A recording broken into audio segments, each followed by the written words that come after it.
Welcome, everyone. It's my great pleasure to welcome back this afternoon the Democracy Program's very first senior visiting scholar, Professor Stein Ringen. Stein is Emeritus Professor of Sociology and Social Policy at the University of Oxford, and he is a highly distinguished scholar of politics, democracy, and governmental processes of many different kinds. His previous books include The Possibility of Politics, What Democracy is For, On Freedom and Moral Government, and The Korean State and Social Policy. Now, today he will discuss some of the main themes of his most recent book, A Nation of Devils, Democratic Leadership and the Problem of Obedience. As most of you know, our democracy seminar this year is focusing on challenges to American democracy. Stein's book could not be more timely or important in this regard. Lately, our people, especially people in our government, have been very disobedient. They've been very bad boys and girls indeed, mostly boys. Earlier this month, in a tantrum of disobedience, some of them shut down the government for a couple of weeks because they didn't like the Affordable Care Act, Obamacare, which, if you remember, is a law that jumped through all of the hoops necessary to become, well, a law. Some of us were surprised by this, but Stein, I imagine, was not.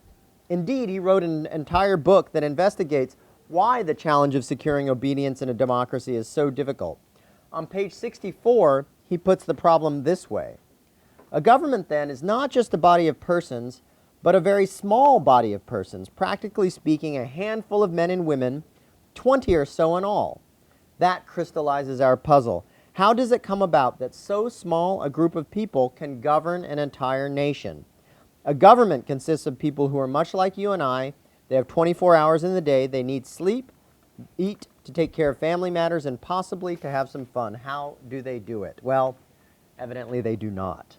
But sometimes they do, and Stein will explain why sometimes they do and why sometimes, as with the implementation of the Affordable Care Act, they fail to do so. In A Nation of Devils, he examines the successes and failures of governing many countries, but especially the United Kingdom and the United States. Executive leadership, of course, is essential to this task, and in his view, successful democratic leadership is very rare indeed. Stein is not afraid to throw punches and doesn't pull many of them in his book. For example, he writes on page 150 that the American political system has not produced good leadership since Mr. Reagan left the stage, although with Mr. Obama, it's too early to tell. We're better off in that regard than Britain, for whom he writes, we have to go much further back. After Mr. Churchill, there's been neither steady nor charismatic leadership of any note. Fortunately, Stein has an answer for our second-term president and how he ought to solve some of the challenges that our nation faces. For those answers, however, you'll have to wait for Stein himself to tell you. Please welcome Professor Stein Ringen.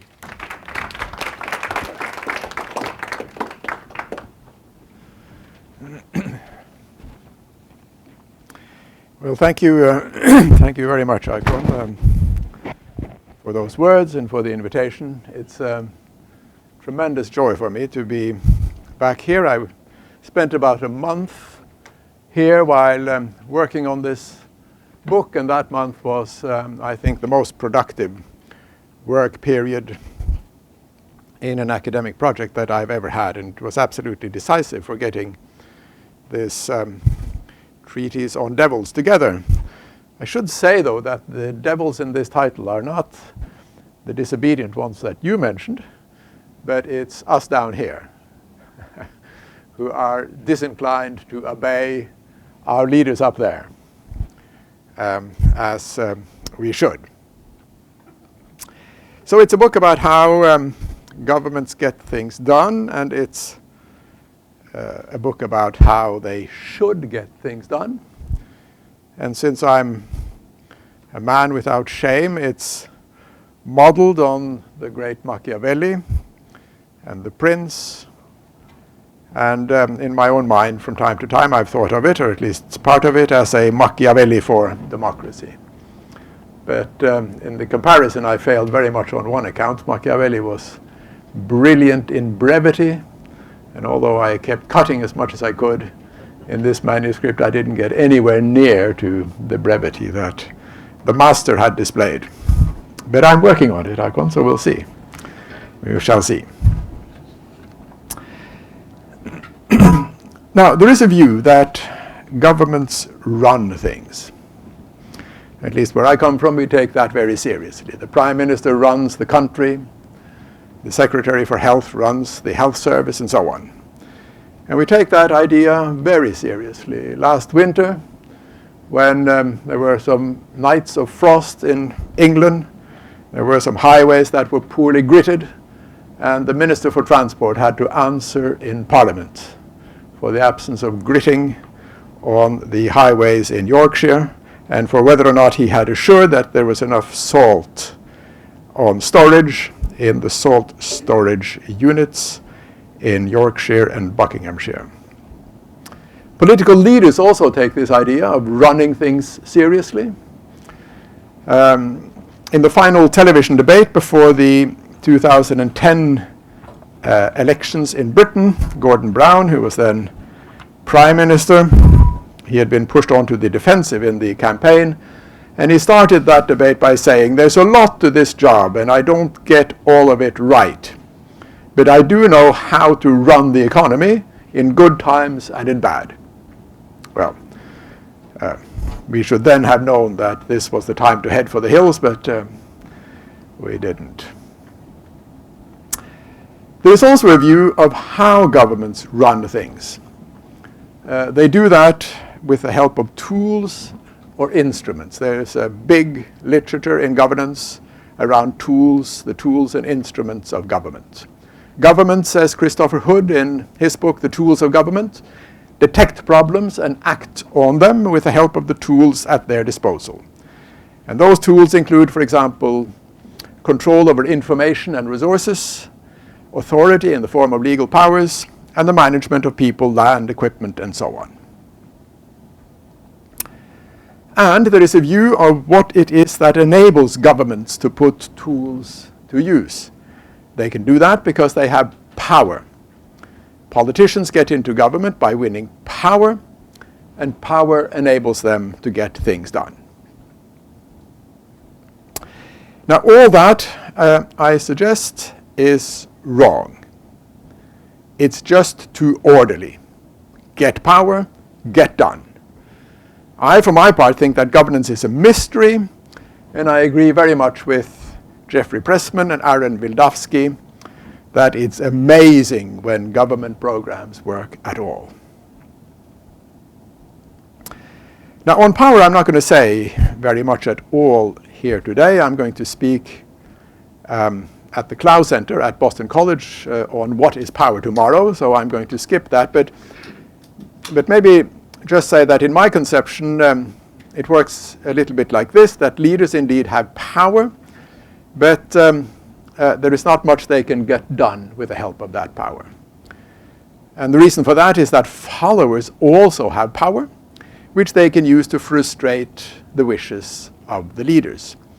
So to understand leadership, then, we need a good understanding of both the power of leaders and the power of followership, to use a terminology which I understand is local and which I've just learned in the last couple of days. I should just sort of flag that there is a great deal of reflection on power that is in the backdrop of what I'm saying here, and which I'm not going to speak about directly today.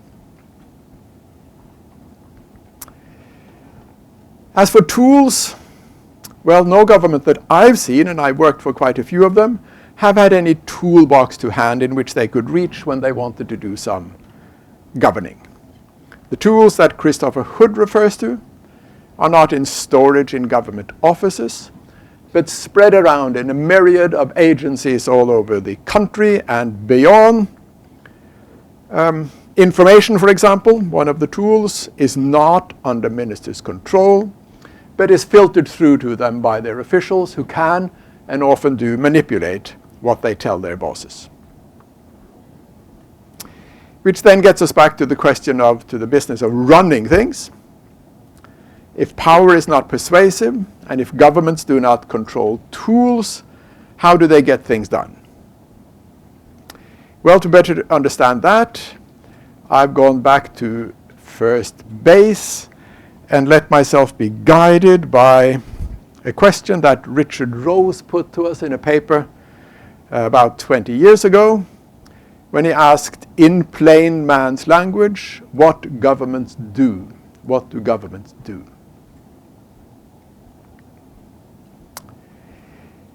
Now, a government is a body of persons governing a state. Now, that's the definition of the Oxford English Dictionary, and in my opinion, an excellent definition, which needs only one little improvement, so that I would say a government is a body of persons trying to govern a state.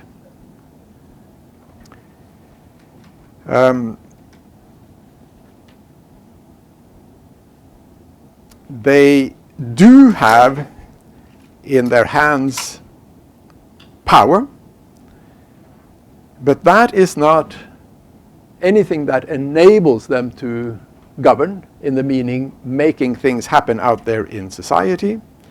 It is their certificate to rule, but no more than that. From then on, once they have that certificate, it's all trouble and uphill.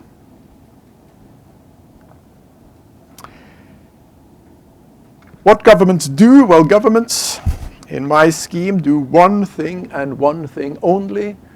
They give orders. There's no other output or product that comes from a government's work. Orders. And I think it's worth stressing that point. Governments do very little.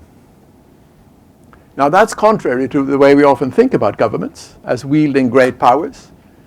We say that if the problem in front of them is poverty, they could redistribute income. If the problem is inequality, they could tax better.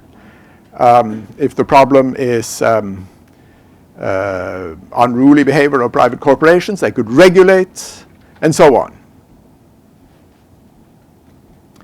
But this is just making up lists of things government could do, and is, in response to the question of what they do, I think, wrong language. Governments do not actually do the kinds of things we are accustomed to saying that they do. They tell others to do things. Governments, for example, do not regulate. They may order officials to impose new regulations on, say, banks, but after that, it's anyone's guess what actually materializes in form of new rules, and how banks respond to those rules. They give orders. That is the full and unambiguous answer in plain man's language to the question of what governments do. They give orders.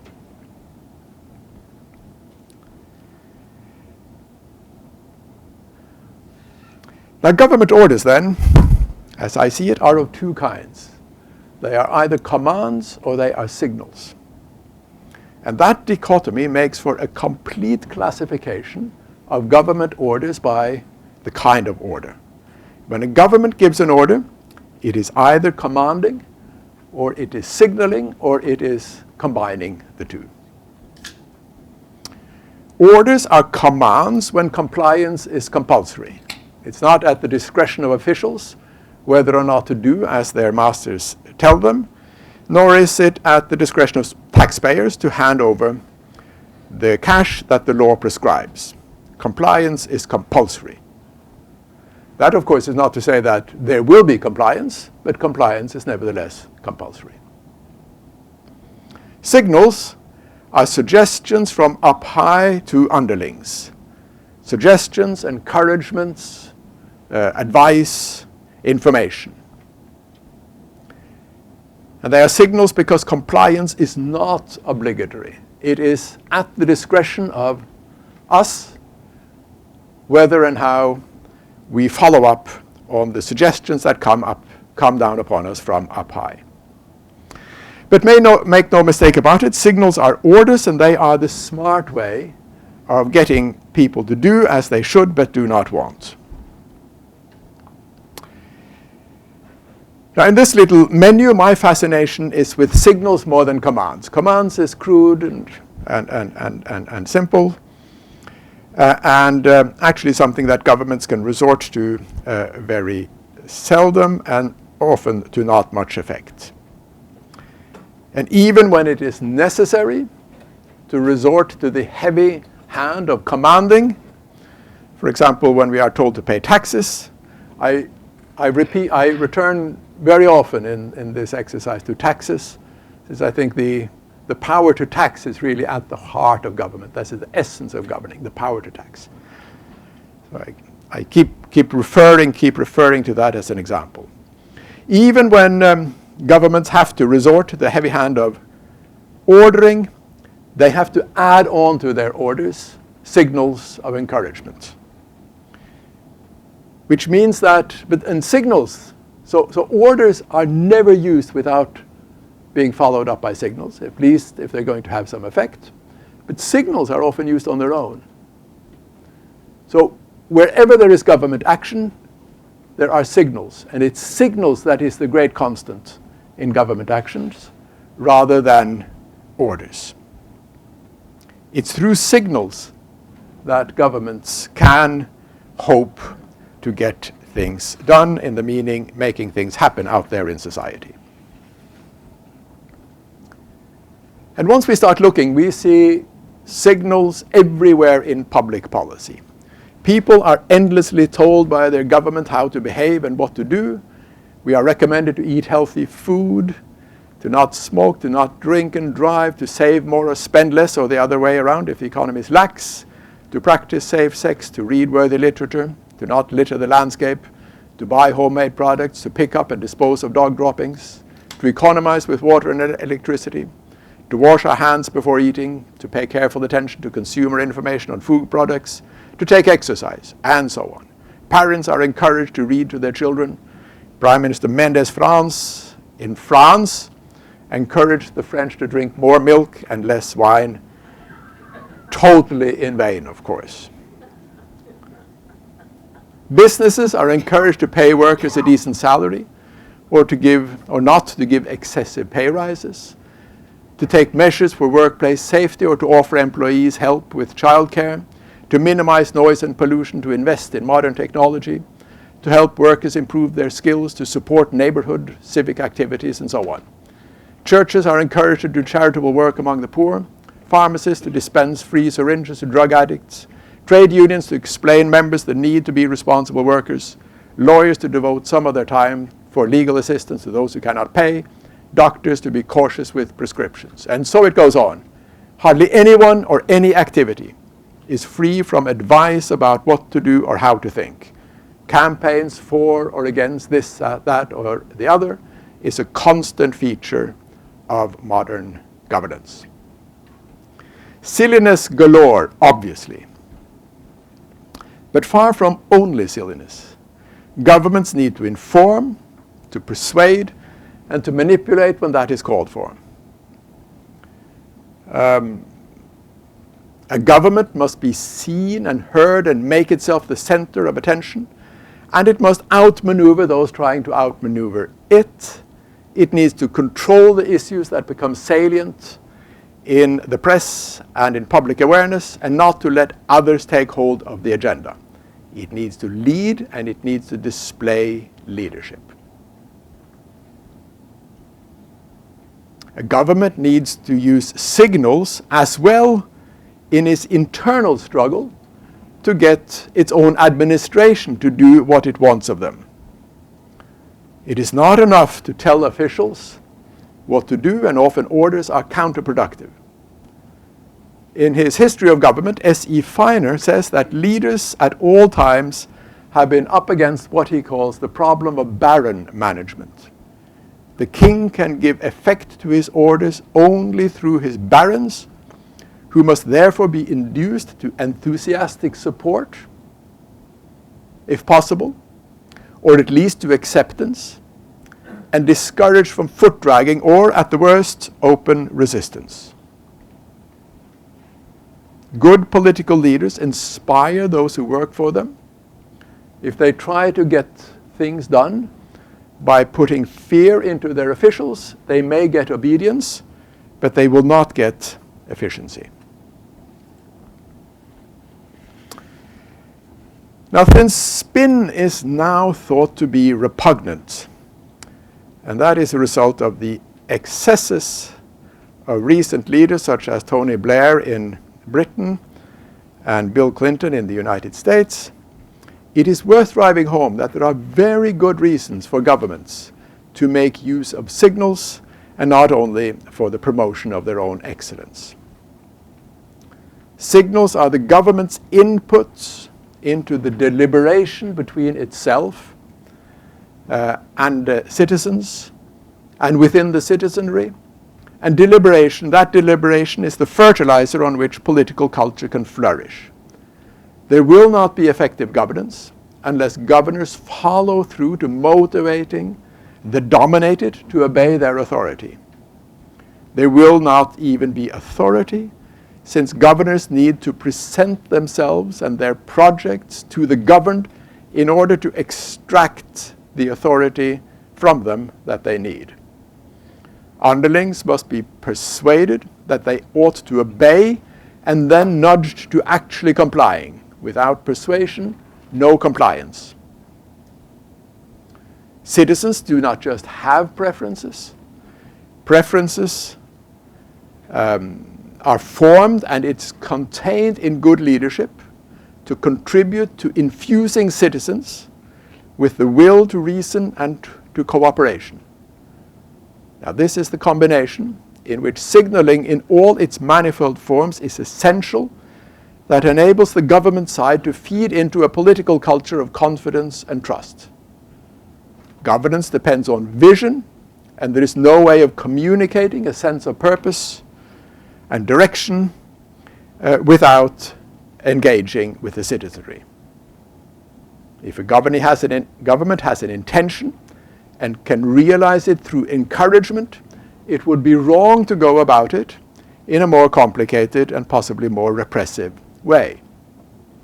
If wrong or inadequate information is the cause of damaging action, the government should obviously inform. Signals can be used when commands are impossible or unethical, and when the control of compliance is not practicable. Preventive health care is a case in point. If we could improve diets, reduce the consumption of junk food, cut down on smoking, avoid the abuse of alcohol, and increase physical activity, there would be immeasurable gains in happiness and welfare, not to mention to public budgets. Signals are cheap and may be an available policy where more costly measures are not affordable. They are not coercive, even when more decisive action is necessary. Again, when people are commanded to pay a bit more tax, commands need to be followed up by persuasion. A government may be in its full and undisputed right to command people to pay taxes, but it must nevertheless beg them to do so. It must respond to their tacit question about why they should give up more of their hard-earned cash and free the taxpayer from the temptation to persuade himself that he has just cause to resist. Obviously, there are also bad reasons which may lead governments to the politics of signals, and among these is the often irresistible inclination to know-allism. Many of us, no doubt, have an urge to teach others about life, and ministers for their sins are listened to and may find it difficult to keep quiet. So in this section, I've spent more space on explaining signals than commands. Actually, I haven't said anything about commands at all. There is something in the manuscript, and I've skipped that. But I've spent more time on signals, and that is because effective governance depends more on signaling than on commanding, much more so, and much more than is often recognized.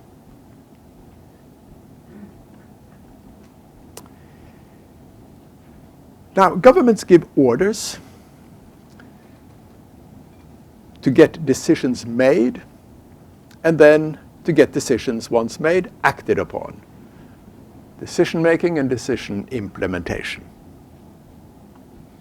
Orders go to others, obviously. Therefore, the crux of leadership is to handle others. It's a people business. Leadership is basically a people business. Now, decision-making and decision implementation. Decision-making is the easy part.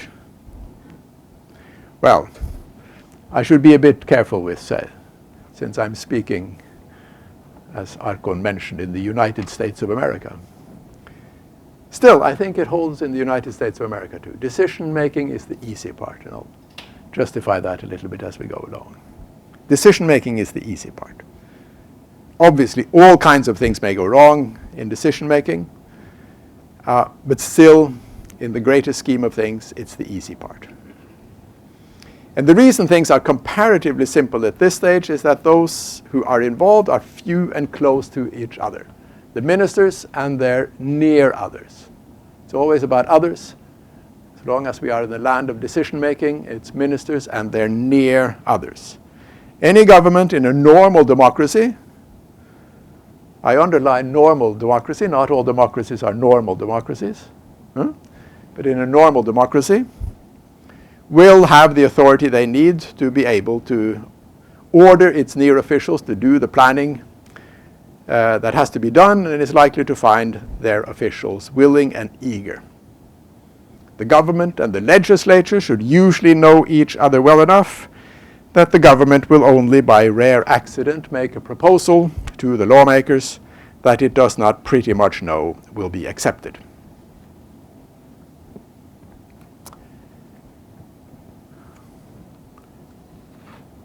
But the decisions, the political decisions, also contain second round orders to implement the intention.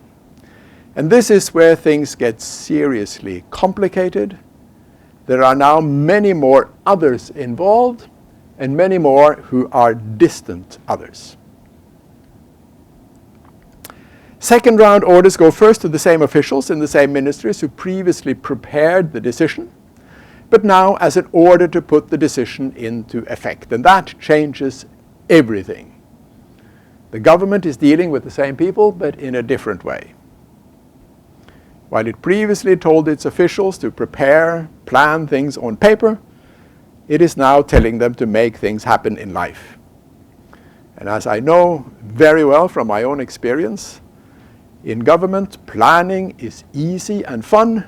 Implementation is sheer frustration and difficulty. When it comes to implementation, governments must follow through and follow up again, and that is very, very hard going. And the reason I think I'm on the dry here, even thinking about the case of the United States of America, is that you are seeing these days how absolutely essential the implementation issue is in the Affordable Care Act. I mean, in hindsight, the decision in Congress on that act was pretty simple. It wasn't very pretty, but it was simple. But the implementation is a nightmare. And it's the implementation side, so often, that is the difficulty. Now, secondly, orders now flow not only from ministers to servants, but also from ministries to underlying agencies with mainly implementing duties. Say the government wants to increase the level of the income tax. The Minister of Finance sorts out the decision, then turns around to her officials and tells them to put the new law into effect. Those officials then turn to the relevant underlying agency, call it the Director of Tax Collection, which redesigns its systems for extracting income taxes according to the new law. If they are computer systems, they are likely to go wrong. And mobilizes as best it can its innumerable local sub-offices to do the job. The world of implementing agencies is much larger than that of ministries, and these agencies are more removed from the center of power and often spread out over the country. And from a minister's outlook, more anonymous, as is for them the minister. The minister is obviously in a position to direct her officials to prepare the legislation she wants to push through, but no one can order officials to enthusiasm, or for that matter, to not make mistakes. In 2004, Mr. John Prescott, the British Deputy Prime Minister, was arranging a referendum in the northeast of England about devolved power to the regions. And he put much work into the campaign, including recording a phone message in which he said, "This is John Prescott ringing. I'm ringing to urge you to vote in next week's referendum." Now, these messages were to go out in bursts to households across the region around tea time, but the technician programming the machinery got the timing wrong, so that thousands and thousands of sleepy households answered the phone at 4:30 or 5 in the morning to Mr. Prescott's cheerful encouragement.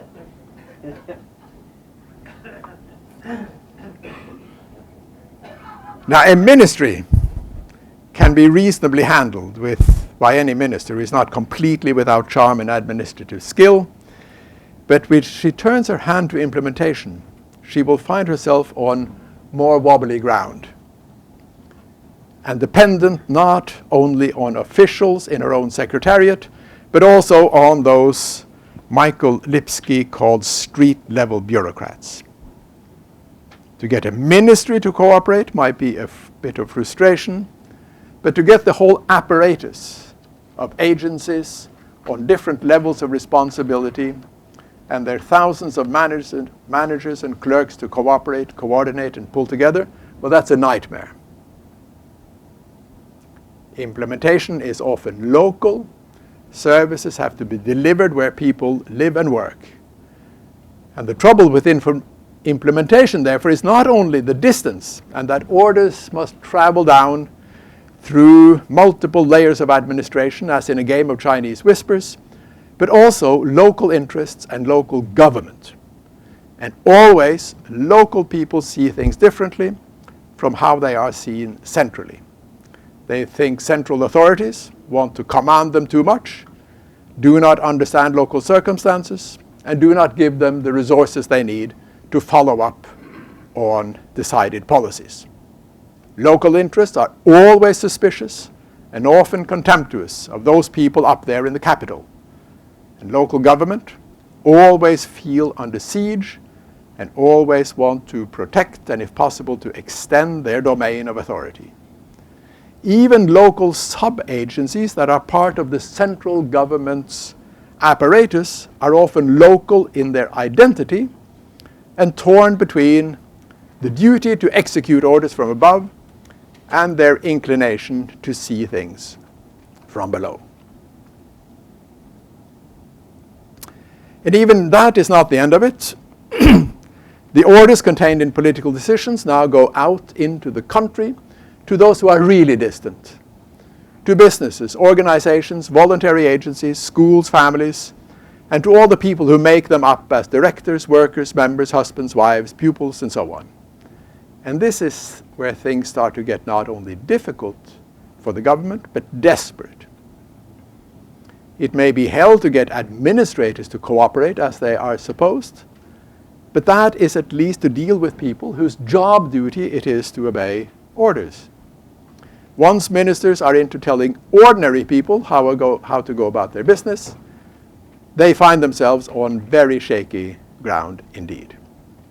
The line of command is now very long, from the Minister of Agriculture in his office to the prairie farmer who is tilling the soil. Will the order be heard, understood, and respected? And will those expected to obey and comply accept to walk in tandem? It may be a duty for citizens to obey the laws, but that is not much for a minister to lean on if citizens strongly dislike the laws that are imposed on them. Within ministries and agencies, ministers may hope to have support from a culture of administration. Out there in the citizenry, the culture may be very different. For example, entrenched skepticism of big government. And finally, and of course importantly, the government now meets interests in everything from local governments via union leaders to business captains. The government may want to impose its will on society, but society is a messy matter to deal with, made up of endless crisscrossing constellations that can and will counter, resist, or frustrate if they can. So in this section, I've spent more time explaining implementation than decision-making, and that's because trouble in effective governance is more likely in implementation than in decision-making, much more so, and more than is often recognized.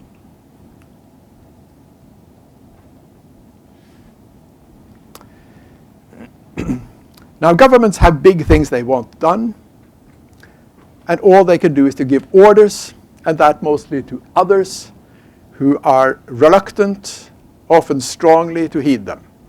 Somehow, a small group of ministers has to dominate a big population. They have to make their will reach over the canyon that separates their great ambitions from their little capacities. Everyone knows that governance is difficult, but how difficult? Well, I land on the side of saying that it is very, very difficult. You have one power and you think you are there, more likely you are in trouble. From now on, it's relentless and unforgiving uphill struggle, so that the first step towards effective government is to reconcile yourself to how terribly difficult the job is going to be. Everyone knows that no government can get everything done that it may want and that others may want of it. But how strong is the imperative to prioritize?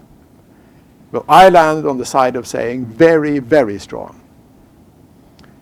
And I here agree with your Harvard colleague, Michael Porter, that the essence of strategy is choosing what not to do. Tony Blair's implementer-in-chief, Michael Barber, who pulled off the feat of writing a very funny book about his job as chief enforcer for the government. Michael Barber claims that the government he was working for after some times learned to prioritize.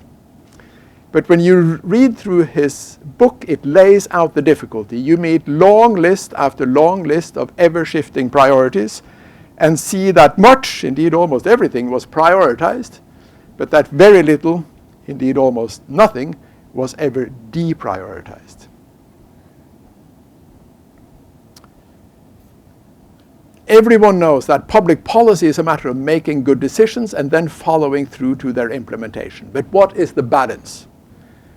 I lean on the side that decision-making is comparatively easy and that it is implementation that represents the serious difficulty.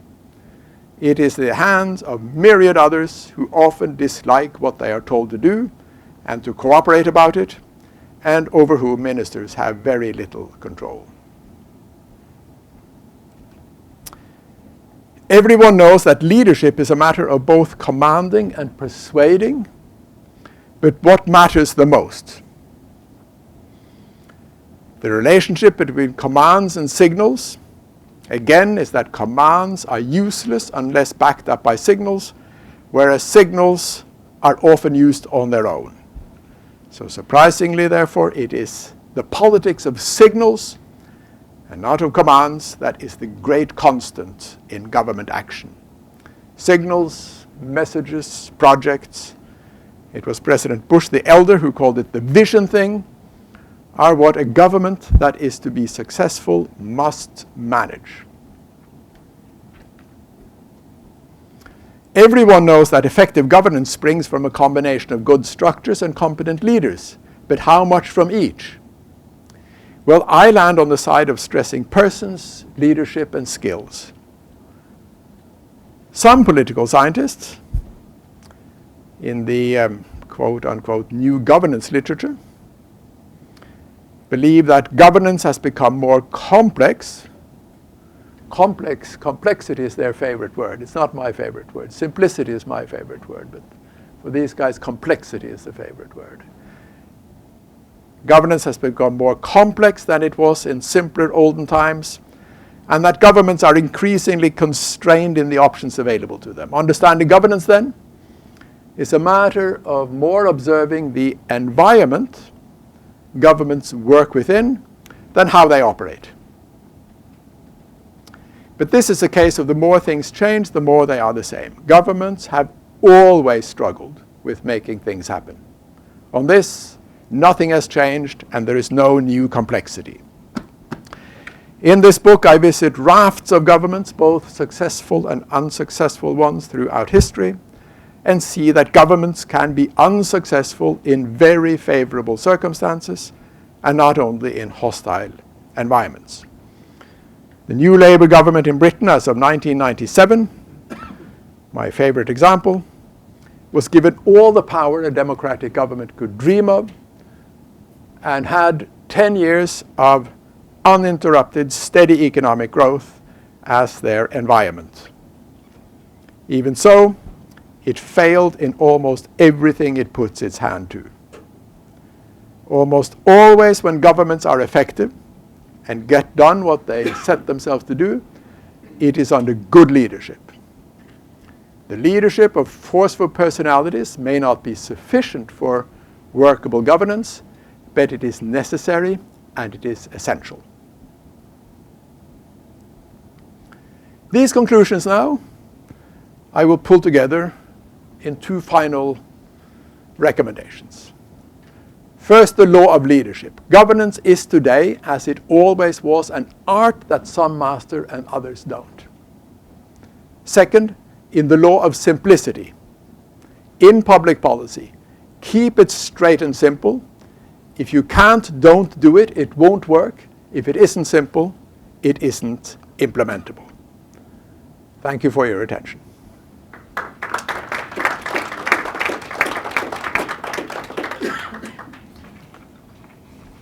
Stein, do you want to take your own questions, or? Well, if you would direct it, I'll try to answer, but if you can.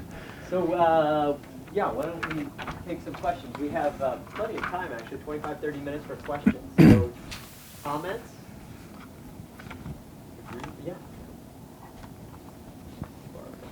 Yeah. Yes, hi. Thank you for your talk. As some people in this room know, I'm as interested in followership as I am in leadership.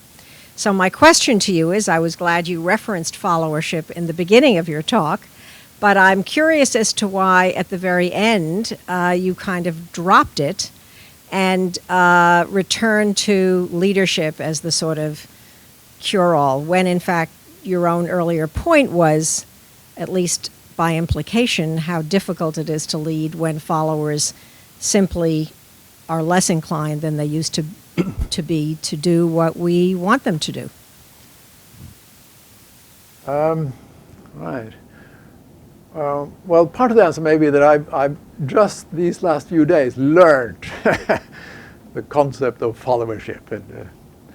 And, so I haven't reflected on that term previously. Now, but I do see it. I mean, leaders are dependent on getting followers to comply, to follow. And as I said, I'm not speaking on power here, but if I would have emphasized that to obtain, to be able to make others followers, very, very strong pressures need to be brought down upon ordinary people, on the followers. There is a you know, a constant conflict between leaders and followers. And that conflict, if there's going to be governance, must be resolved in some reasonable way. There must be what I call a settlement. And for that settlement, followers need to be brought into the fold by very heavy pressures. Now, when things work, we hardly see those pressures. Because things are, you know, in some countries you will see that some countries have worked their way through to an instinctive settlement where by and large governments give their people what they need, and the people then return to the governors what they need. But that is because there are very strong pressures at work, although they work well, so they're not so visible. So in my schema then, followership comes from the pressures that are brought down upon citizens. And those pressures come very much from up above. I mean, the pressures as I see it that are needed for a settlement, pressures on citizens that are needed for the settlement, are some that pull citizens into loyalty with their governors, and some who push them. It's not enough to pull, we must also be pushed. And those that pull are fair governance and the display of good leadership. And those that push are good constitutional arrangements, good laws, and a good political culture. Yeah? Now, these things all need to be cultivated from above, but they need to be cultivated from above in such a way that that cultivation is accepted from below. But I think I would agree with you in a way that there's a strong emphasis in what I'm saying on what comes from above. Maybe stronger than it should be, and maybe stronger than it will be when I have the opportunity to reflect on the idea that not only is there leadership, but there is also followership. What are the qualities of followership? But I need to take as my defense that I have learned this concept only the last couple of days. Joe. This is very interesting, and having heard you and read the Economist Review makes me want to read the book all the more. But first a comment and then a question. You might be interested in a quote from Dwight Eisenhower, who was not only a president but also a general. And in the quote he says, "Command is easy. Anybody can give a command. Leadership is getting people to do something because something you want because they want to." Oh, and I think it fits very perfectly with your theme. and you'll find the same language here. Yeah. Ultimately, to make people comply because they want to comply. Right. Yeah. So, which I call soft power. But I know. As you know, you and I talked about this before. I know. But I wanted to ask you a question, which was, what happens when you look at the long-term secular decline in trust in government, which, if we look at the public opinion polls, we notice that the amount of trust that citizens have in government has been declining. Now, it goes up and down, and I'm not talking about the last few weeks. I'm talking about since basically in the U.S. it starts to decline about late 60s. And I think it's true also in Britain. There's an analogous decline. It's actually true of most modern democracies. But what does that do to your proposition? In other words, if leadership and governing a nation of devils it depends upon signals, and signals depend upon the followers wanting what the leader wants as the leader sets the signals. What happens when the level of trust declines? In other words, have you looked at this over time? You should see something quite different from periods when there was high trust to periods when there's low trust. Well, you're right, of course, that there is a decline in confidence in government, and that we find that across the board from one country to another. But not only in government, in other institutions, also in business, in churches, and so on. So there's a general decline of deference, the end of deference it has been called. So now, if we look at, and this also includes a lowering of confidence in democracy. No, a lowering of confidence in democratic government. But if you look at the opinion data carefully, we see that there's no falling away of belief in democratic principles. But there is there is less deference of the exercise of democratic government. Now that can be because of higher expectations, or it can also be that people are smarter. I mean, populations are now much better educated than previously, so that they are in a much better position to judge the kind of leadership, kind of governance that they are exposed to. And it may be a fair reward for not very good governance. I gave a lecture on this last week in Britain, where I used some examples on exactly this. And I started in Britain with, I started, as I said, at the top in importance with football. There's now a very steep decline in people's belief in football in Britain. Now that, as I see it, is entirely reasonable. This is because the football game is absolutely awash with money. And in the British case, almost nothing has been done to use that money to invest in the game. It is spread out at the top. And under the top, British football is a very poor game. So the captains in football haven't taken the opportunity that new money has given them to invest in the game and to improve the basis of the game. Therefore, England cannot mount a decent national team in spite of Chelsea and Manchester United that are brilliant. Actually, they're not even all that brilliant, but never mind. So this critical attitude from the population side may be a fair, some of it may be a fair response to not very good leadership.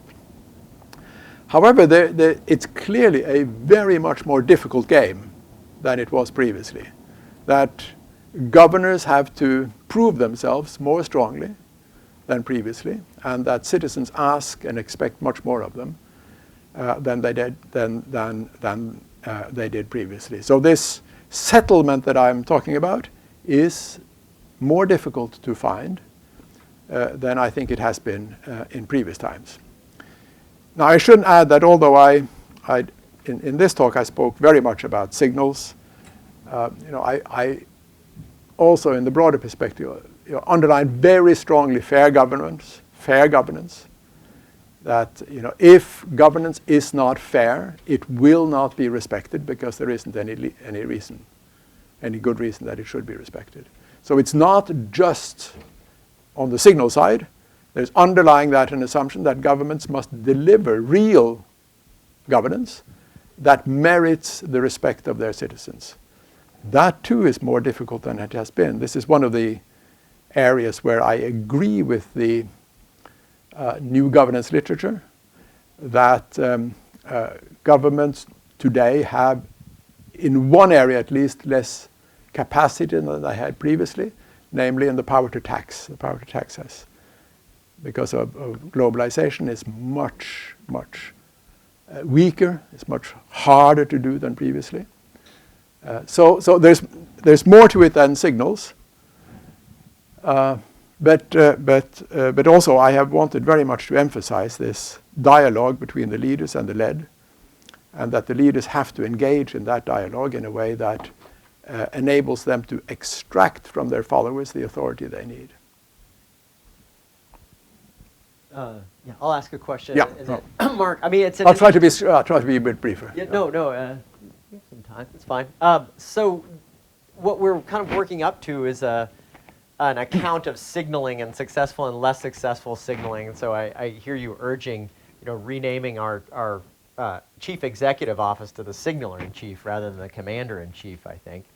But then your emphasis, or it's easy to read as your emphasis, if maybe not fair, as on the signaler, on he who issues the signal. So there's a nice treatment of Churchill as being actually a terrible manager, but a very good signaler in your book, which I didn't know and I thought was interesting.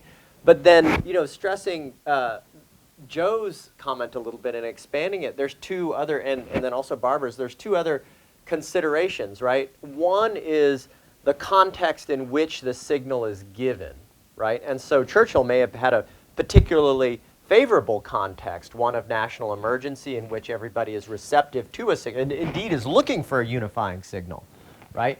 And then the third is the characteristics of the followers and the signalees, the receivers of the would-be signal.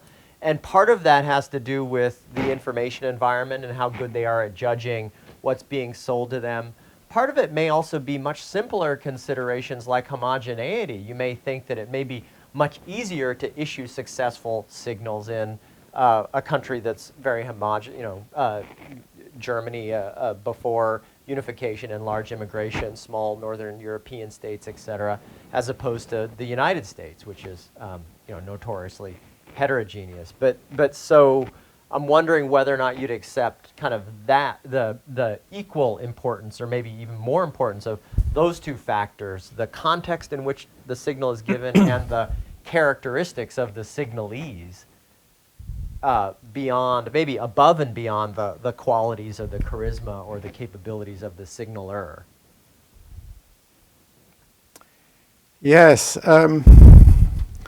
No, I take that, and I mean, Churchill was an unsuccessful politician for much of his life until he was so lucky that the Second World War came around, and he found himself in the right context for his particular kind of skills. Another example in Britain would be Margaret Thatcher. He was absolutely fantastically influential in changing mindsets. In my view, the reason that she, and it's the same with Reagan in the United States, were so successful is that their influence went deep into the political culture, into ideas.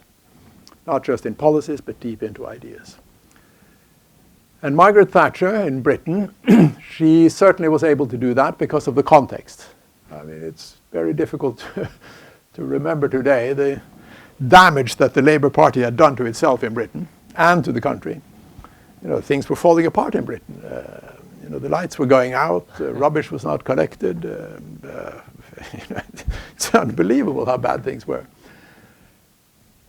Even so,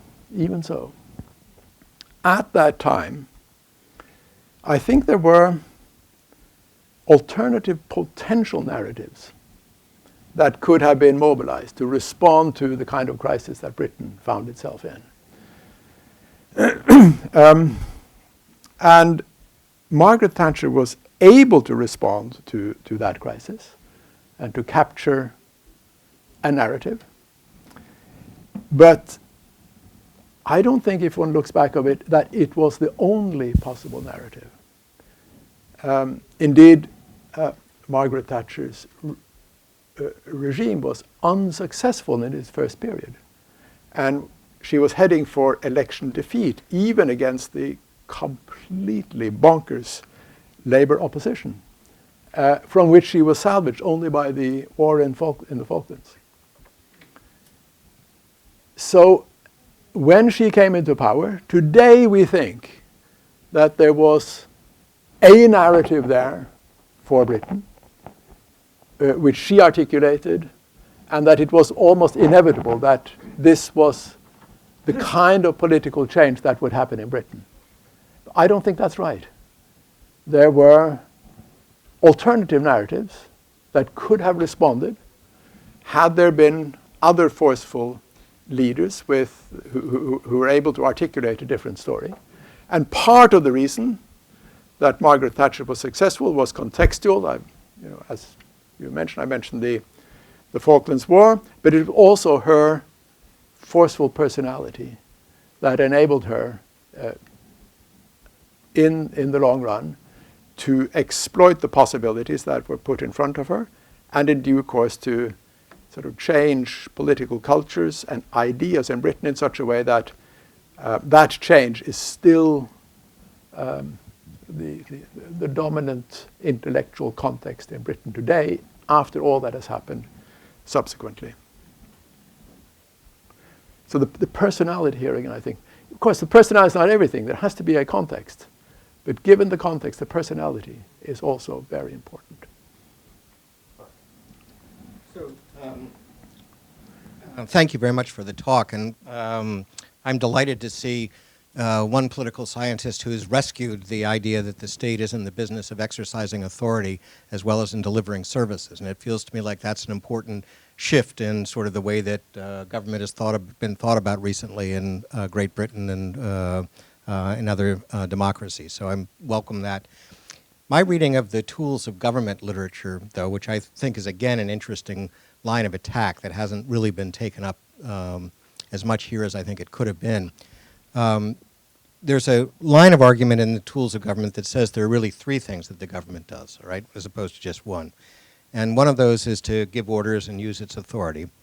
The other is to spend money and buy things, all right, and that was noticeably missing from your account. Of course, it uses its tax dollars often to raise the money that it needs to buy things, but it also does sell things and buy things, or give away money and buy things from people, as well as regulate them. You agree with that? Not. No? Why not?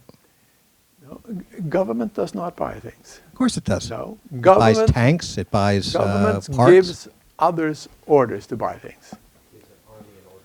So you're thinking Gives- of government as... Oh, you're it's a thinking of different government usage as only the elected cabinet. officials It's of the only cabinet. Oh, okay. Then that's a whole other matter. Right. No, So I'll give you an example. sure. I got that. I mean, the area where we really think that governments can command is in the military. You know? The president is the commander-in-chief, and obviously, isn't I it, see. the So- military obey. Okay. Now, 1 week before the second Iraq War, the top military commander in Britain, Admiral Boyce, went to the Prime Minister and demanded from him a written assurance that the war was legal in international law. I mean, what he said to the Prime Minister is, I want to have that letter. If I don't, I will not obey. I've spoken to him about it. I know it's serious. So, you know, this is an example. And of course, the I government think says... Archon's point is the relevant one here, which is you're thinking of the government as the Prime Minister and Cabinet. Is that right? Rather than... Right. Okay. I was thinking of the government much more expansively as an institution that was present in lots of the whole state. And when you look at the whole state, I agree with you that the guys at the top can only give an orders. But when you look at the whole state, the state is using its authority routinely in its interactions with its citizens. It's also giving away money and buying things from a lot of people. The point I wanted to get around to in the end was that the three tools of government in the tools of government literature here would be authority, money, and moral exhortation. All right? And what you describe as a signal seems to me to be much closer to what would be described here as moral exhortation. Right? And then the interesting question is well, what determines the government's ability to use moral exhortation to accomplish its purposes? And that's the question where followership comes in and soft power comes in. And the answer is that if there's a strong normative thing existing in the existing political culture, and I send a signal down that aligns perfectly with that culture, I'm going to get an awful lot of compliance and enthusiastic compliance. All right? If I send a signal down that is unaligned with the existing political culture, I'm going to get nothing but resistance and obfuscation. This raises, so one other point is that part of the reason that happens is not only that individuals believe when you send that signal, but also that third-party enforcers show up who are not the government. All right, so you get a lot of informal social control that gets activated if there's a powerful norm supporting what the government's going to try to do, right? So those are ways in which moral exhortation operates, right? But the challenging question for me, and for you I think as well, is suppose it turns out that the political culture that you've got to work with, the followers from whom you're seeking fellowship, or to use your language, to extract from them the willingness to comply with the government's rules, suppose that moral structure is antithetical to what you're trying to get done, or bad. Take, for example, the United States. We would like to say, we'd actually like to have a society that offered equality of opportunity to people of a lot of different races, right? Well, the political culture doesn't quite support that, right? So then the question is what does leadership consist of in that particular context? And then comes a very interesting part of political leadership, which isn't about implementation, right? And it isn't about decision-making. It's about the exercise of influence over the political culture itself and the values that rest there, right? And that one is really where I think, I'm very interested in mobilizing all of this other stuff on behalf of getting, but that's the one that I find the hardest one to deal with. So could you comment on that as a notice many people would say it's not even the state's responsibility to try to orchestrate a conversation among the citizens about what an attractive set of political values would be, right? But you said that preferences change, and then the question is, well, who's responsible for organizing the process by which preferences change? Well, Robert Dahl said about, I'll just quote in blah, blah, blah. In other words, the country possesses a democratic political culture.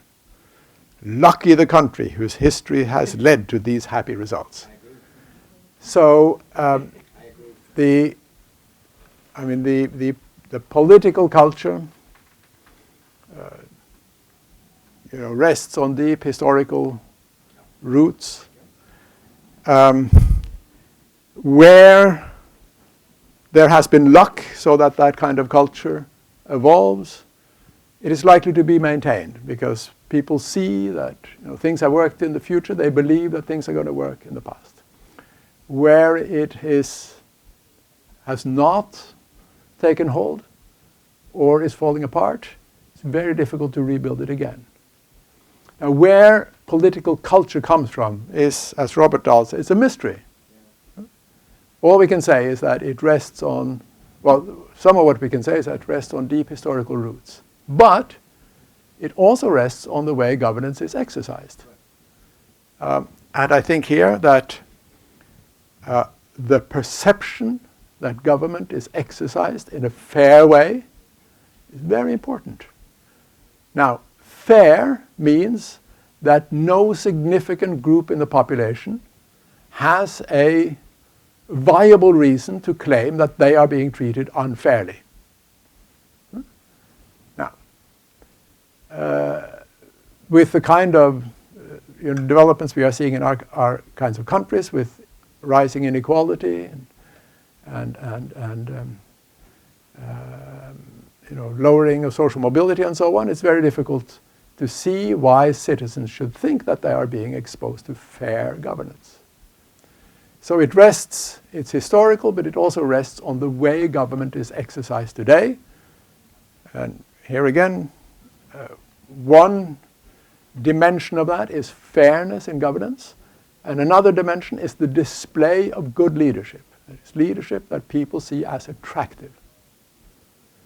Machiavelli said that if people recognize their superiors as their lords, they will have natural affection. They will feel natural affection for them. So it's a lot about perception, but that perception goes back to the realities of how governance and leadership is exercised.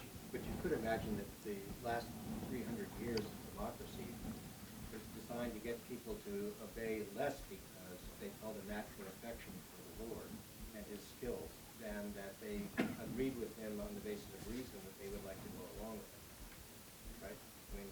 It may be that we've not made very much progress in that. The inclination is to go with our natural affinity for the Lord. All right? But surely if a democracy means something, it has something to do with enabling individuals to reason and reach their own decisions about whether to comply or not. but not because it's a democracy. That would have to be because it would have to be part of a democracy that delivers good governance. I agree with that. You don't have any problem with me on that at all. So democracy does not get loyalty because it is a democracy. Right. But we hope that a democracy is more inclined to deliver the kind of governance that would command loyalty. I agree 100%. Thank you. Did you have a question? Yeah. I'd like to ask you something different of the good government. If we assume that democracy is working well and the government is good, then how much we pay for the government personnel, the prime minister and president?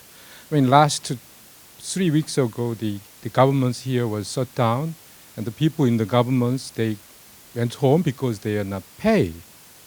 So I don't know whether the people in the governments working for payment or working for something else. I mean, in the old time, as people in the power, they can use power not only for exercise their policy, but also they can earn money. Now we can call it corruptions. But if it is not like a corrupt government, or government is working well, then how much we pay? Like the football player earn a lot of money, and the government's prime minister, they don't working for the money, but still they need to pay.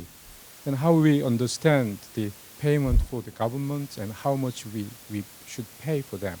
That's the question. How much we should pay?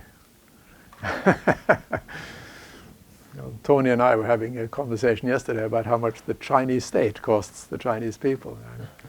Trying to figure that out.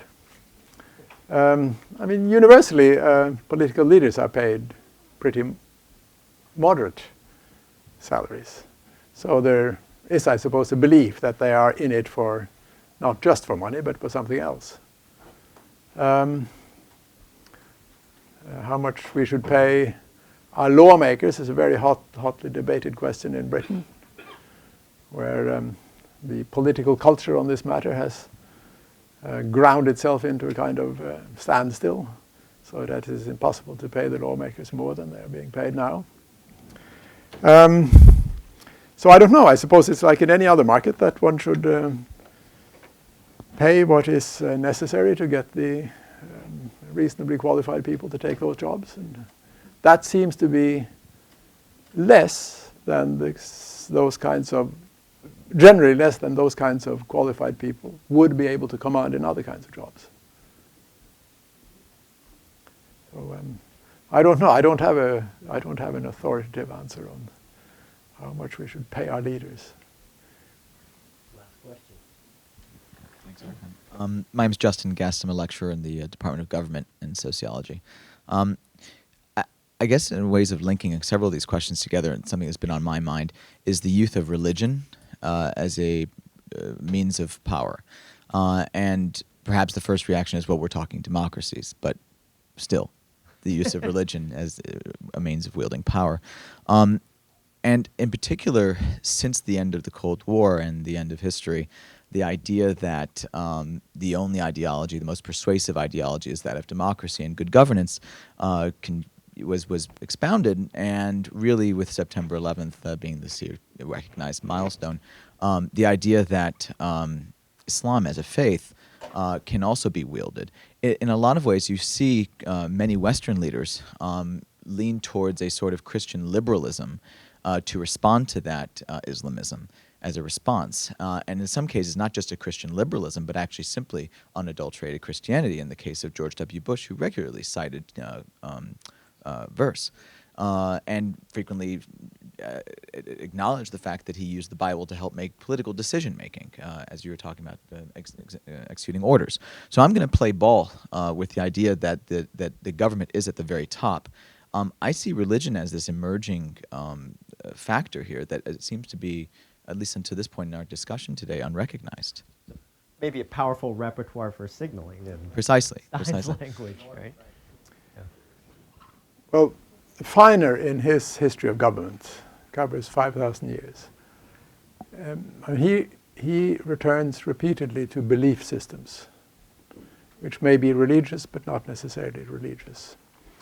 And that governments throughout history have felt the need to mobilize some kind of belief system which is part of what they seek legitimacy from. And I think it's right that we use democracy, human rights, and so on as a belief system today that legitimizes democratic rule and, as many of us believe, the advantages of democracy over other forms of government. And I don't think we're not, in modernity, we're not free from resorting to the use, or having to resort to the use of belief systems as part of what legitimizes the rule. Now, the issue of Islam and religious responses to Islam today is I think it's to the side of what I'm able to.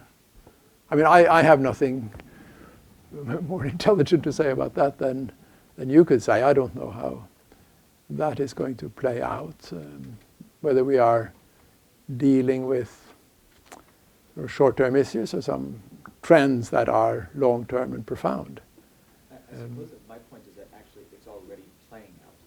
That in a lot of ways that religious discourse and the discourse of cultural belief systems, moral scripture as it was originally referred to, is actually replacing a lot of the signaling that you were describing in ways that are perhaps quite profound, not only in democracies, but in emerging democracies and democratizing societies as a new way to wield power over individuals, shepherds to sheep.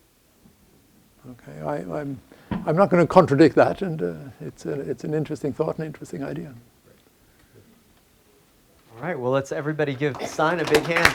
And please hang around. We'll be around to have a little bit of food and drink that's left, and do ask him about the more prescriptive part, because this is one reason why this is a book very much worth reading, is he has a lot to say about what we should do, not just. If you'll give me 1 minute, I should correct something you said, which was correct.